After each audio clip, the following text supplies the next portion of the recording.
नोएडा के सांसद और पूर्व मंत्री श्री महेश शर्मा जी, जिला के अध्यक्ष श्री संजीव सिंह जी, हमारे बहुत ही होनहार प्रत्याशी और विधायक गोरखनाथ जी, हमारे राधेश्याम जी त्यागी जिला महामंत्री, राघवेंद्र जी, अर्जुन सिंह जी, अजय तिवारी जी, देवेंद्र सिंह जी, बंशीधर शर्मा जी, हमारे अवधेश पाठक जी, पवन सिंह जी और हमारे संतोष सिंह जी, सम्मानित मंच और यहाँ अपने मिल्कीपुर में इतनी बड़ी संख्या में एकत्र आए बुजुर्गों, माताएं, बहनें, देवी और सज्जनों, मीडिया के मेरे साथी, प्रिंट मीडिया और इलेक्ट्रॉनिक मीडिया के साथी, आज मैं अयोध्या जिले में आया हूं और यहां आओ और जय श्री राम के नारे न लगे।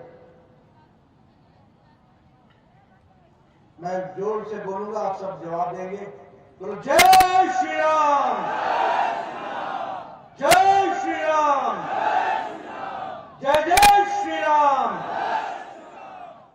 इस पावन भूमि को नमन करते हुए, रामलला की भूमि को नमन करते हुए, हमारे पावन नदी सरयू को नमन करते हुए मैं अपनी बात को प्रारंभ करता हूं। मित्रों, चुनाव की दृष्टि से मुझे आने का और आप सबके दर्शन करने का सौभाग्य मिला है। ज्यादा समय न लेता हुआ कुछ समय में ही सारी बातें रखना चाहूंगा। पहली बात कि चुनाव में हर एक कोई आपको लोभ लुभाने वाले वायदे करते हैं, चाहे कोई राजनीतिक दल है या पार्टी है या नेता है। दिक्कत इस बात की आती है कि मतदाता कैसे तय करे कि कौन सही है कौन गलत है। क्योंकि आज तो सब लोग बात कर रहे हैं, क्या समाजवादी पार्टी इतनी लुभावनी बातें करती है जिसका कोई ठिकाना नहीं। क्या कांग्रेस पार्टी जैसे देश का भला उन्होंने ही किया था, इस तरह की बात करते हैं। मैं सब लोगों को कहता हूं कि कभी भी वोट इस आधार पर मत दो कि कौन क्या करेगा।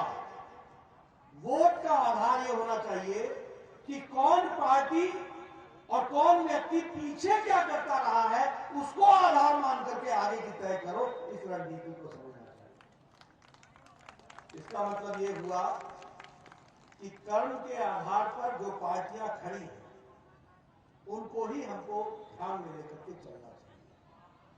और जब मैं ये बात आपको कहता हूं तो उसका सीधा अर्थ होता है कि क्या हम सिर्फ गोरखनाथ जी को विधानसभा में भेजने के लिए वोट डाल रहे हैं? क्या हमने लल्लू सिंह जी को वोट इसीलिए डाला था कि लल्लू सिंह जी सांसद बन जाए? ये उद्देश्य सत्ता में हो सकता है, कांग्रेस में हो सकता है। भारतीय जनता पार्टी ने कभी भी वोट किसी व्यक्ति को उसको विधानसभा या लोकसभा में पहुंचाने के लिए नहीं होता।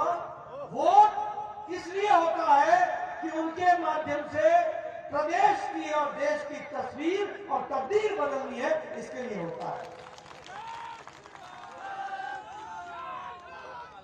और फिर मैं सिर्फ भाषण के लिए नहीं कह रहा। अभी आपके सामने गोरखनाथ जी ने गिना दिया जनधन खाता, किस तरीके से बिचौलियों को समाप्त किया गया, किस तरीके से विकास की योजनाओं को आगे बढ़ाया गया। फिर इन्होंने बताया कि बिजली 2 दिन में एक बार आती थी, आजकल बिजली 18 घंटे रहती है, 16 घंटे रहती है। इन्होंने ये भी बताया कि 18,000 गांव को 1,000 दिन में बिजली पहुंचाई गई। इन्होंने ये भी बताया कि घर घर बिजली पहुंचाई गई, 2.5 करोड़ से ज्यादा लोगों के घरों में बिजली पहुंचाई गई। और ये अपने शायराने और कविता के अंदाज में कनेक्शन कनेक्शन कनेक्शन कह रहे हैं। ये कनेक्शन जब आपका इनसे कनेक्शन जुड़ा तो इन्होंने विधानसभा में कनेक्शन जोड़ करके बिजली यहां पहुंचाई। इस बात को हमको याद है।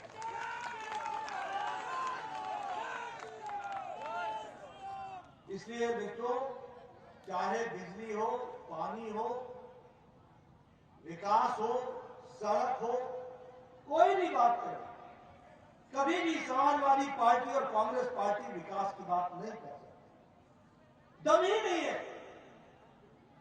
हम आते हैं तो हम अपना रिपोर्ट कार्ड लेकर के आते हैं। अभी आपने देखा गोरखनाथ जी ने बात की, अभी आपने देखा लल्लू जी बात कर रहे थे, इन्होंने मेडिकल कॉलेज यहां दिया मुझसे, इन्होंने यहां पर स्वास्थ्य केंद्र लिए, आज सड़कें बनाने के लिए नितिन गडकरी जी से बातचीत करके किया। अयोध्या के लिए 131 या 33 करोड़ रुपए, 135 करोड़ रुपए सिर्फ अयोध्या के विकास के लिए महेश शर्मा जी जब मंत्री थे तो उनसे लेकर के आपको विकास करें। ये रिपोर्ट कार्ड लेकर के आने की ताकत किसी और में नहीं है, ये ताकत है तो भारतीय जनता पार्टी में है और मोदी जी के नेतृत्व में काम करने की ताकत। Ganga expressway, Bundelkhand expressway, Gorakhpur expressway, 4 लेन 6 लेन, ये सड़कों का जाल, आप बताइए आपके यहाँ सड़कों का जाल बिछ रहा है कि नहीं बिछ रहा है? बिछ रहा है कि नहीं बिछ रहा है? ये है, इसलिए भेजना है गोरखनाथ जी को, उसको आगे बढ़ाने के लिए इसलिए भेजना है। अभी all India institute of medical sciences 2 खुल गए आपके यहाँ, 5 साल के अंदर 2 all India institute of medical sciences. मैं जब स्वास्थ्य मंत्री बना था तो उत्तर प्रदेश में 2014 में 22-23 करोड़ की जनसंख्या और 15 मेडिकल कॉलेज थे आपके। आज हम फख्र से कह सकते हैं कि मोदी जी ने उत्तर प्रदेश में सबसे ज्यादा मेडिकल कॉलेज खुले हैं, 59 मेडिकल कॉलेज खुले हैं, 59 मेडिकल कॉलेज। इसलिए चाहे विकास की बात हो, उनकी सरकार आती है तो क्या आती है, सपा की सरकार आएगी तो फलाने जाति की सरकार, बसपा की सरकार आएगी तो फलाने जाति की सरकार है, उसी का एसएचओ, उसी का थानेदार, उसी का कप्तान, उसी का जिलाधीश और बाकी सब जाए जहां जाना है। मैं गलत तो नहीं बोल रहा हूं।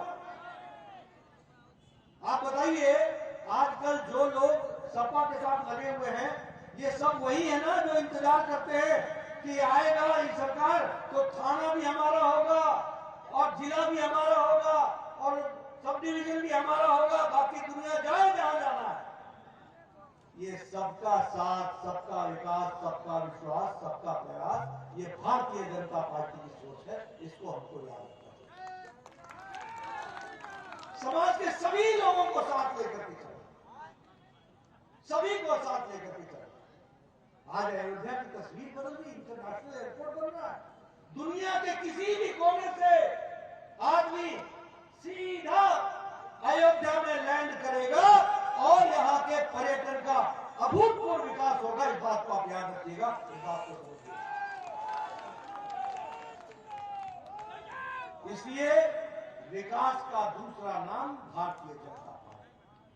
अगर विकास करना है, हाँ विकास सपा भी करती है, किसका विकास? परिवार का विकास। एक ही परिवार से 50-50 लोग, कोई एमपी, कोई एमएलए, कोई जिला परिषद का सदस्य, कोई चेयरमैन, कोई ब्लॉक चेयरमैन, कोई चेयरमैन, एक ही परिवार से 50 लोग, वो परिवार का विकास करते हैं, हम लोगों का विकास करते हैं। ये अंतर है, इसको आपको समझना है। वो परिवारवाद पार्टी है, परिवार से ऊपर सोच नहीं सकती, बाकी सब बजाओ, ढोल बजाते रहो और कुछ नहीं।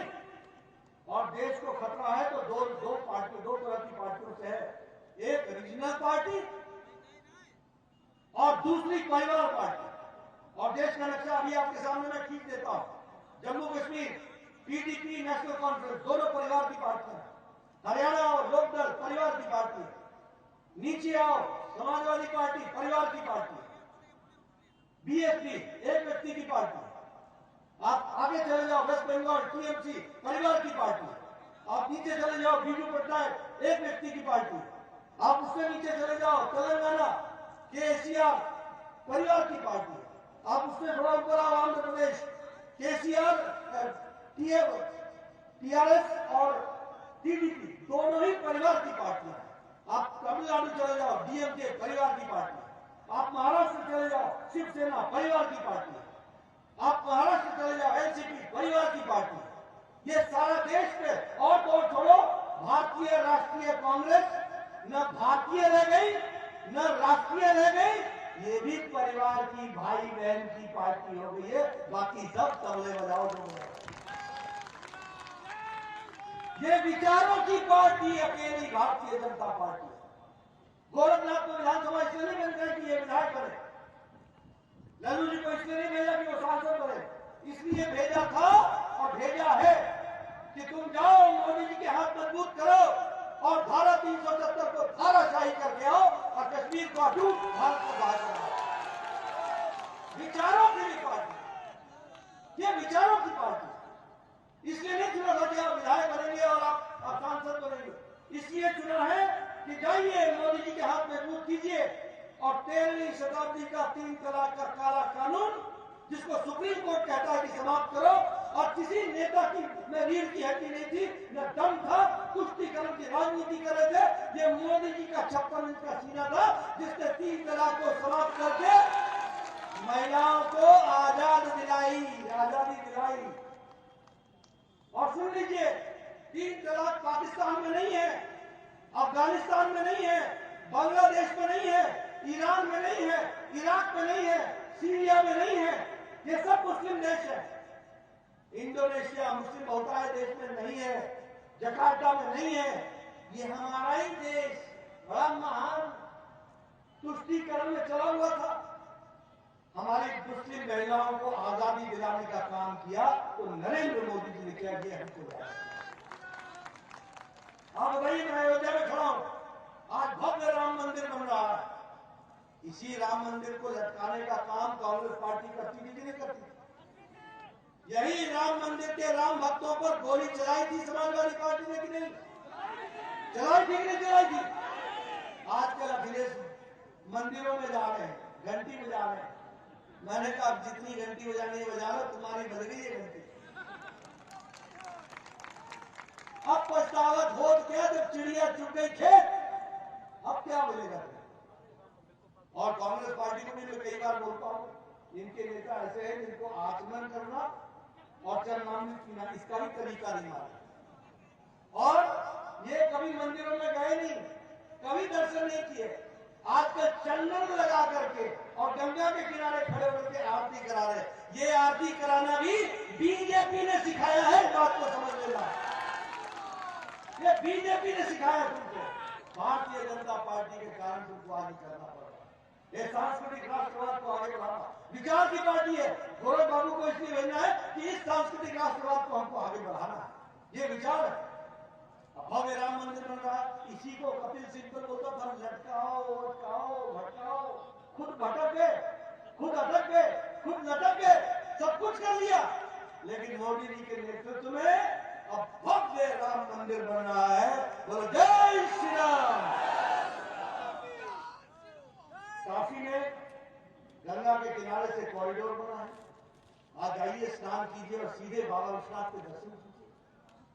ये अभी सुना रहे थे गौरव बाबू, दीपोत्सव बता रहे थे, दीपोत्सव के साथ मथुरा में कार्यक्रम, भव्य कुंभ, ये सब चीजें बताता है कि किस तरीके से भारत की संस्कृति को उजागर करने का काम हुआ है। इसको भी हमको ध्यान रखना चाहिए। इसलिए भारतीय जनता पार्टी विचारों की पार्टी है, किसी मकसद से काम करती है, देश में परिवर्तन लाने के लिए काम करती है।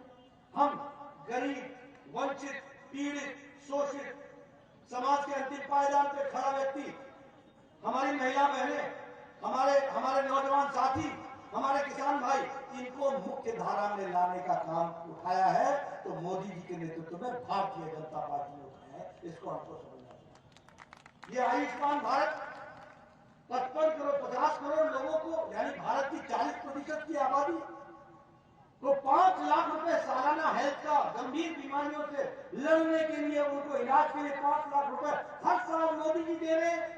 हर 50 करोड़ लोगों को, 40% की आबादी को दुनिया का सबसे बड़ा हेल्थ कवर है तो वो आयुष्मान भारत है, आपको याद रखना चाहिए। और किनको मिल रहा है ये फैसिलिटी? रिक्शा वाला, फेरी वाला, रेडी वाला, ठेला वाला, हमारे सब्जी वाला, हमारे रैक पिकर जो कूड़ेदान से प्लास्टिक इकट्ठा करते हैं, ये बाल काटने वाले, ऐसे गरीब लोग, ऑटो रिक्शा वाला, टैक्सी वाला, क्लीनर, लिफ्टमैन, ऐसे गरीब लोगों को 5 लाख रुपए का गंभीर बीमारी से लड़ने का इलाज किया है। पहले क्या होता था, अगर किसी के घर में कैंसर हो जाए तो समझो घर बिका या खेत बिका। आज ऐसी स्थिति नहीं है। अब तो आपको आयुष्मान भारत में 5 लाख रुपए मिलेगा और इलाज अयोध्या में मत ही नहीं कराओ, देश के किसी भी कोने में कराओगे, मोदी जी का पैसा सीधा वहां पहुंचेगा और तुम्हारा मुफ्त इलाज होगा। यह परिस्थिति है। उसी तरीके से महिला सशक्तिकरण, उजाला, सौभाग्य, ये गैस का कनेक्शन, ये घर को मजबूती देना, ये शौचालय, ये स्वच्छता अभियान में 11 करोड़ शौचालय बने हैं। 11 करोड़ यानी 11 करोड़ बहनें को इज्जत घर देने का काम किया, और इज्जत देने का काम किया तो नरेंद्र मोदी जी ने किया है, ये आपको याद रखना चाहिए। महिला सशक्तिकरण, युवा सशक्तिकरण, इस तरीके से विकास की कहानी को आगे बढ़ाएं। मित्रों, आपका ज्यादा समय न लेता हुआ मैं चुनाव के बारे में कुछ बातें करूंगा, क्योंकि चुनाव के सिलसिले में भी कुछ बातें ध्यान में आती हैं। कल हमारे अखिलेश जी अपने पूज्य पिताजी को लेकर के करहाल पहुंचे हुए थे। मेरे को शक हुआ, जब मैंने रात को देखा तो मैंने कहा कि भाई अखिलेश तो उत्तर प्रदेश का चुनाव नहीं लड़ रहा है, अब तो ये करहल का चुनाव लड़ने लग गया। अगर मुलायम सिंह जी को करहल पहुंचाना पड़ा तो इसका मतलब समझो कि बाकी तो गया, अब तो घर बचाने को आ गए हैं। यह परिस्थिति आगे देख रही है, ये तो घर बचाने के लिए आ गए। देखो, राजनीति में तो संदेश होता है। अगर मुलायम जी को आना पड़ गया करहल के और आशीर्वाद देना पड़ा, इसका मतलब उनके पूज्य बेटे जी की हालत धरती खींचती हुई है। और अगर करहल में खींचती हुई है तो उत्तर प्रदेश में क्या है? अब उत्तर प्रदेश का तो चुनाव नहीं लड़ रहा। और क्या कहा उन्होंने कहा बीजेपी वाले झूठ बोलते हैं, जो जितना बड़ा नेता है उतना बड़ा झूठ बोलता है। मेरा झूठ भी आप नोट कर लीजिए, और हो तो मेरे को और मीडिया वालों को कहेंगे कि वो इसका जवाब दे, और पूछे जब अखिलेश बाबू आएंगे। आप बताइए, उनके जमाने में माफिया राज था कि नहीं था? बहु बेटियां असुरक्षित थी कि नहीं थी? आप बताइए, उनके राज में 205 साल के अंदर 200 दंगे हुए कि नहीं हुए? आप बताइए, योगी जी के राज में एक भी दंगा नहीं हुआ। हम कोई झूठ बोल रहे हैं? हमने आपके सामने सारी बात। आप बताइए, 60 परिवार कैराना से भाग गए थे कि नहीं, पलायन कर गए थे कि नहीं कर गए? उन 60 परिवार वापस आए हैं कि नहीं आए? फिर से बसे हैं कि नहीं बसे? मुजफ्फरपुर दंगे में 93 लोगों की जानें गई थी कि नहीं गई थी? 5000 से ज्यादा लोग पलायन कर गए थे कि नहीं कर गए थे? और हाई कोर्ट ने और सुप्रीम कोर्ट ने कहा अखिलेश की सरकार विफल रही है, प्रशासन चुपचाप देखता रहा है, और जो इन लोगों को दंगे को कंट्रोल करना चाहिए था वह प्रशासन नाम की चीज नहीं थी, प्रशासन फेल हो गया। ये सुप्रीम कोर्ट ने कहा। आप बोलते हो आप झूठ बोल रहे हो, ये सुप्रीम कोर्ट का वर्डिक्ट है, और झूठ बोल रहा हूं तो मीडिया वालों से बोल करके मुकदमा कराओ मेरे ऊपर। फिर क्या बोला कि संविधान की रक्षा नहीं कर पाएंगे, रिजर्वेशन नहीं रोक पाएंगे, रिजर्वेशन को रोकेंगे। मैं पूछना चाहता हूं, बताइए, पिछड़े आयोग को संवैधानिक दर्जा किसने दिया? मोदी जी ने दिया कि नहीं दिया? मोदी जी ने दिया कि नहीं दिया? आपको किसने मना किया था? आपके पूज्य पिताजी तो भारत सरकार में मंत्री थे। किसने मना किया था कि संवैधानिक दर्जा नहीं दो? आप तो खुद पिछड़े वर्ग से आते, आपने क्यों नहीं इसको संवैधानिक दर्जा दिया? आप बताइए, आर्थिक रूप से पिछड़े लोगों को 10% का आरक्षण प्रधानमंत्री मोदी जी ने दिया कि नहीं दिया? आप बताइए, 10 साल के लिए आरक्षण बढ़ाया कि नहीं बढ़ाया? आप बोलते हो संविधान की रक्षा, संविधान की रक्षा की बात मैं बताता हूं। और मैं चाहूंगा कि मीडिया वाले मेरी बात को नोट कर लें, और नोट करने के साथ साथ इस बात को पूरी ताकत के साथ लोगों के सामने भी रखें। यह भी आपसे मैं निवेदन करना चाहूंगा। जहां तक 23 नवंबर नोट कीजिएगा 2007 को एक सीरियल ब्लास्ट हुआ था कचहरियों में। एक लखनऊ, अयोध्या और वाराणसी, 3 कचहरियों में एक साथ बम ब्लास्ट हुआ था। और इस बम ब्लास्ट में 15 लोग मारे गए थे, 50 लोग घायल हुए थे। इसके साथ साथ आगे चल करके एक स्पेशल टास्क फोर्स ने दिल्ली में 2 लोगों को पकड़ा।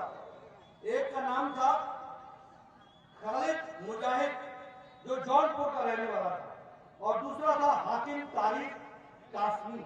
ये दो लोग पकड़े थे।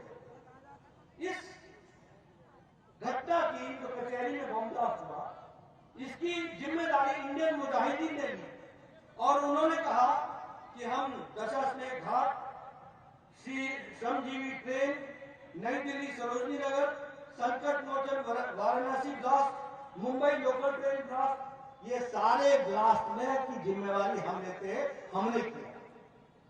तारिक कासमी पर और खालिद मुजाहिद पर ये सारे केस लगे, ये सारे केस। इन सारे केस पर अखिलेश जी ने 26/4/2012 को बतौर मुख्यमंत्री 15 केसेस आतंकवादियों के खिलाफ से वापस लिए, बतौर मुख्यमंत्री। मेरा आरोप है और मैं चाहूंगा कि मीडिया वाले उनसे पूछें। और इलाहाबाद के हाईकोर्ट ने कहा कि भारत के कानून के तहत आतंकवादियों पर केस है, कोई मुख्यमंत्री ये केस वापस नहीं ले सकता है, ये केस चलेगा। और गोरखपुर के स्पेशल कोर्ट ने आजीवन कारावास तारिक कासमी को सुनाई, ये सजा सुनाई।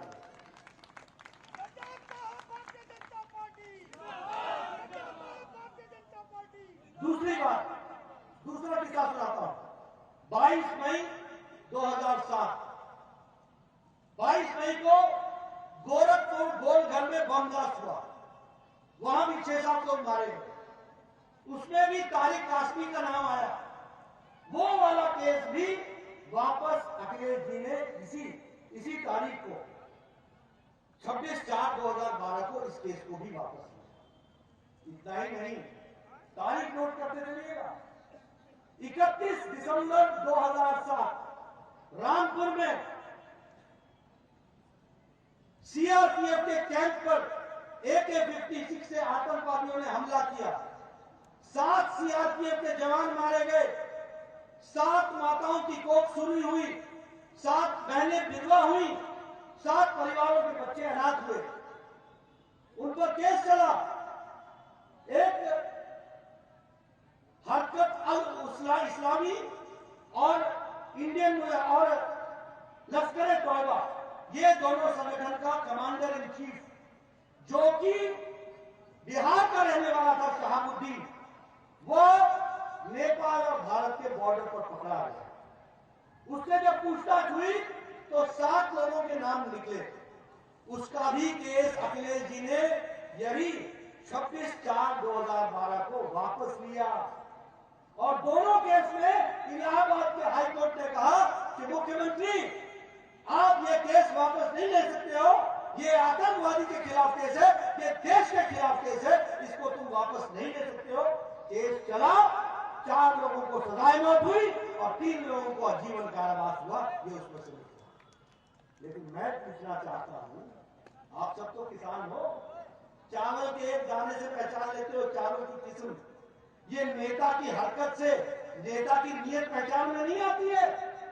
ये शपथ लेता है, अखिलेश जी शपथ लेते हैं कि मैं ईश्वर की रक्षा करूंगा, संविधान ईश्वर की शपथ लेता हूं कि मैं संविधान की रक्षा करूंगा, और करते क्या है कि मैं ईश्वर की शपथ लेता हूं कि मैं आतंकवादियों की रक्षा करूंगा। आप ऐसे लोगों को संभालेंगे? ऐसे लोगों को आप यूपी की बागडोर देंगे? बताइए भाई, ऐसे लोगों को देंगे? मेरी एक भी बात गलत हो तो मेरे ऊपर मुकदमा चलाना, मेरी बात एक भी गलत हो तो मैं मीडिया वालों से कहूंगा कि आप मुझसे प्रश्न पूछना और अखिलेश जी से पूछना, किस तरीके से सरकार चलती रही, तुष्टीकरण की राजनीति।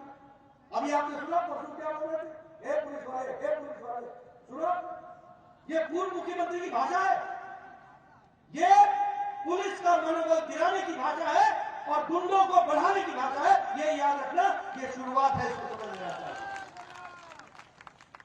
ऐसे लोग क्या चुनाव लड़ने आए? दंगे, 200 दंगे हुए योगी जी के टाइम पर, एक भी दंगा नहीं हुआ। ये फर्क है। इसलिए ये चयन सिर्फ गोरखनाथ जी को विधायक बनाने का नहीं है, ये चयन इनके माध्यम से उत्तर प्रदेश के भविष्य को संवारने का, बढ़ाने का मोदी जी के आशीर्वाद से और योगी जी के काम से उसको बढ़ाने का काम है। इसको आपको ध्यान रखना। मित्रों, वैसे यहाँ पर मैं कांग्रेस की चर्चा करूं तो इसकी तो कोई बहुत आवश्यकता है नहीं, लेकिन उनके बारे में भी बता दूं, चावल के दाने से नेता की नीयत पता चलती है।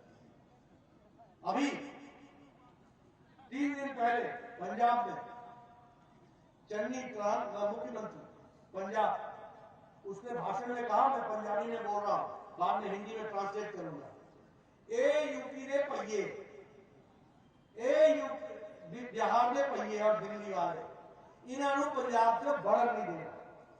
ये यूपी के भैये, ये बिहार के भैये और ये दिल्ली वाले, इनको पंजाब में घुसने नहीं देना।